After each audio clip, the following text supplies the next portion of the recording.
Hello friends, आज मैं आपको मुंशी प्रेमचंद की प्रसिद्ध कहानी गोदान सुना रही हूँ। होरी राम ने दोनों बैलों को सानिस पानी देकर अपनी स्त्री धनिया से कहा, गोबर को ऊख गोड़ने भेज देना। मैं ना जाने कब लौटूंगा, जरा मेरी लाठी दे दे। धनिया के दोनों हाथ गोबर से भरे थे। उपले पात कराई थी। बोली, अरे कुछ रस पानी तो कर लो, ऐसी जल्दी क्या है। होरी ने अपनी झुर्रियों से भरे हुए माथे को सिकोड़ कर कहा, तुझे रस पानी की पड़ी है। मुझे यह चिंता है कि अबेर हो गई तो मालिक से भेंट ना होगी। स्नान पूजा करने लगेंगे तो घंटों बीत जाएंगे। इसी से तो मैं कहती हूँ कुछ जलपान कर लो, और आज न जाओगे तो कौन हरज होगा। अभी तो परसों गए थे। तू जो बात नहीं समझती उसमें टांग क्यों अड़ाती है। मेरी लाठी दे दे और अपना काम देख। यह इसी मिलते जुलते रहने का प्रसाद है कि अब तक जान बची हुई है, नहीं कहीं पता न लगता कि किधर गई। गांव में इतने आदमी तो हैं, किस पर बेदखली नहीं आई, किस पर कुड़की नहीं आई। जब दूसरे के पांव तले अपनी गर्दन दबी हुई है तो उन पाँवों को सहलाने में ही कुशल है। धनिया इतनी व्यवहार कुशल ना थी। उसका विचार था कि हमने जमींदार के खेत जोते हैं तो वह अपना लगान ही तो लेगा, उसकी खुशामद क्यों करें, उसके तलवे क्यों सहलाएं। यद्यपि वह अपने विवाहित जीवन के इन 20 वर्षों में उसे अच्छी तरह अनुभव हो गया था कि चाहे जितनी ही कतर विरोध करो, कितना ही पेट तन काटो, चाहे एक एक कौड़ी को दांत से पकड़ो, मगर लगान बेबाक होना मुश्किल है। फिर भी वह हार ना मानती थी और इस विषय पर स्त्री पुरुष में आए दिन संग्राम छिड़ा रहता था। उसकी 6 संतानों में अब केवल 3 जिंदा हैं। एक लड़का गोबर कोई 16 वर्ष का है और 2 लड़कियां सोना और रूपा 12 और 8 साल की। 3 लड़के बचपन में ही मर गए। उसका मन आज भी कहता था अगर उनकी दवा दारू होती तो वे बच जाते, पर वह एक ढेले की दवा भी ना मंगवा सकी थी। उसकी ही उम्र अभी क्या होगी, 36वां साल ही तो था, पर सारे बाल पक गए थे, चेहरे पर झुर्रियाँ पड़ गई थी, सारी देह ढल गई थी। वह सुंदर गेहुआ रंग सांवला हो गया और आंखों से भी कम सूझने लगा था। पेट की चिंता के कारण तो कभी तो जीवन का सुख न मिला। इस चिरस्थायी जीर्णावस्था ने उसके आत्मसम्मान को उदासीनता का रूप दे दिया था। जिस गृहस्थी में पेट की रोटियां भी न मिले, उसके लिए इतनी खुशामद क्यों। इस परिस्थिति से उसका मन बराबर विद्रोह किया करता था और 2-4 घुड़कियां खा लेने पर ही उसे यथार्थ का जान होता था। उसने परास्त होकर होरी की लाठी, मिर्जई, जूते, पगड़ी और तमाकू का बटुआ लाकर सामने पटक दिए। होरी ने उसकी ओर आंखें तरेर कर कहा, क्या ससुराल जाना है जो 5 पोशाक लाई है। ससुराल में भी तो कोई जवान साली सलहेज नहीं बैठी है जिसे जाकर दिखाऊं। होरी के गहरे सांवले पिचके हुए चेहरे पर मुस्कुराहट की मृदुता झलक पड़ी। धनिया ने लजाते हुए कहा, ऐसे ही तो बड़े सजीले जवान हो कि साली सलहेजें तुम्हें देख कर रीझ जाएंगी। होरी ने फटी हुई मिर्जई को बड़ी सावधानी से तह करके खाट पर रखते हुए कहा, तो क्या तू समझती है मैं बूढ़ा हो गया। अभी तो 40 भी नहीं हुए। मर्द 60 पर पाठे होते हैं। जाकर शीशे में मुंह देखो। तुम जैसे मर्द 60 पर पाठे नहीं होते। दूध घी अंजन लगाने तक को तो मिलता नहीं, पाठे होंगे। तुम्हारी दशा देखकर तो मैं और भी सूखी जाती हूँ कि भगवान यह बुढ़ापा कैसे कटेगा, किसके द्वार पर भीख मांगेंगे। होरी की वह क्षणिक मृदुता यथार्थ की इस आंच में जैसे झुलस गई। लकड़ी संभालता हुआ बोला, 60 तक पहुंचने की नौबत ना आने पाएगी धनिया, इसके पहले ही चल देंगे।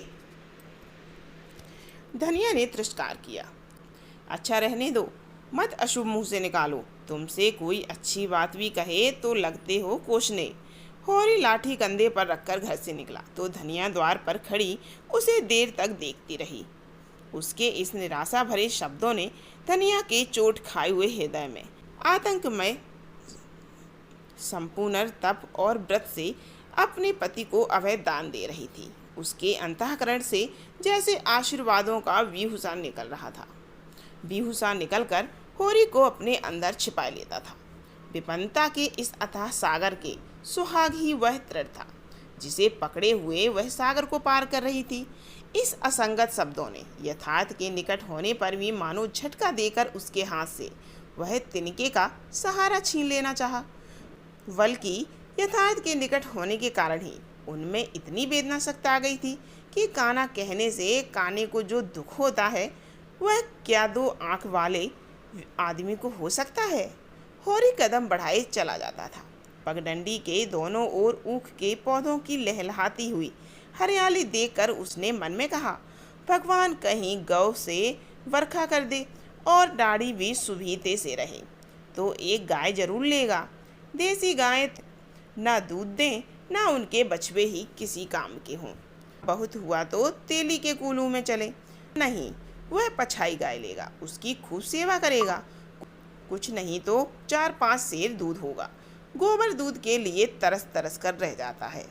इस उम्र में न खाया पिया तो फिर कब खाएगा। साल भर भी दूध पी ले तो देखने लायक हो जाए। बछवे भी अच्छे बैल निकलेंगे। 200 से कम की गोई ना होगी। फिर गौ से ही तो द्वार की शोभा है। सवेरे सवेरे गौ के दर्शन हो जाएं तो क्या कहना। न जाने यह कब साध पूरी होगी, वह कब शुभ दिन आएगा। हर एक गृहस्थ की भांति होरी के मन में भी गऊ की लालसा बहुत समय से संचित चली आ रही थी। यही उसके जीवन का सबसे बड़ा स्वप्न, सबसे बड़ी साध थी। बैंक सूद से चयन करने या जमीन खरीदने या महल बनवाने की विशाल आकांक्षाएं उसके नन्हे से हृदय में कैसे समाती। जेठ का सूर्य आमों के झुरमुट में से निकलकर आकाश पर छाई हुई लालिमा को अपने रजत प्रताप से तेज प्रदान करता हुआ ऊपर चढ़ रहा था और हवा में गर्मी आने लगी थी। दोनों ओर खेतों में काम करने वाले किसान उसे देखकर राम राम करते और सम्मान भाव से चिलम पीने का निमंत्रण देते थे। होरी को इतना अवकाश कहाँ। उसके अंदर बैठी हुई सम्मान लालसा ऐसा आदर पाकर उसके सूखे मुख पर गर्व की झलक पैदा कर रही थी। मालिकों से मिलते जुलने रहने का यही तो प्रसाद है कि सब उसका आदर करते हैं। नहीं उसे कौन पूछता।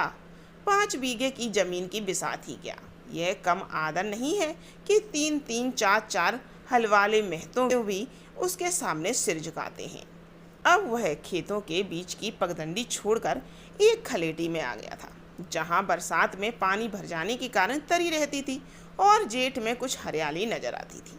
आसपास के गांव की गौएं यहाँ चरने आया करती थी। उस समय में भी यहाँ की हवा में कुछ ताजगी और ठंडक थी। होरी ने 2-3 सांसें जोर से ली। उसके जी में आया कुछ देर यहीं बैठ जाए। दिन भर तो लू लपट में ही मरना है। कई किसान इस गड्ढे का पट्टा लिखाने को तैयार थे, अच्छी रकम देते थे, पर ईश्वर भला करे राय साहब का कि उन्होंने साफ कह दिया कि यह जमीन जानवरों की चराई के लिए छोड़ दी गई है और किसी दाम पर भी ना उठाई जाएगी। कोई स्वार्थी जमींदार होता तो कहता गाय जाए भाड़ में, हमें रुपए मिलते हैं, क्यों छोड़ें। पर राय साहब अभी तक पुरानी मर्यादा निभाते आते हैं। जो मालिक प्रजा को न पाले वह भी कोई आदमी है। सहसा उसने देखा भोला अपनी गाय लिए इसी तरफ चला आ रहा है। भोला इसी गांव से मिले हुए पूर्वे का ग्वाला था और दूध मक्खन का व्यवसाय करता था। अच्छा दाम मिल जाने पर कभी कभी किसानों के हाथ गाय भी बेच दिया करता था। होरी का मन उन गायों को देखकर ललचा गया। अगर भोला वह आगे वाली गाय उसे दे दे तो क्या कहना। रुपए आगे पीछे देता रहेगा। वह जानता था घर में रुपए नहीं है, अभी तक लगान नहीं चुकाया जा सका। विशेषर शाह का देना भी बाकी है जिस पर आने रुपए का सूद चढ़ रहा है। लेकिन दरिद्रता में जो एक प्रकार की अदूरदर्शिता होती है वह निर्लज्जता तो तकाजे गाली और मार से भी भयभीत नहीं होती।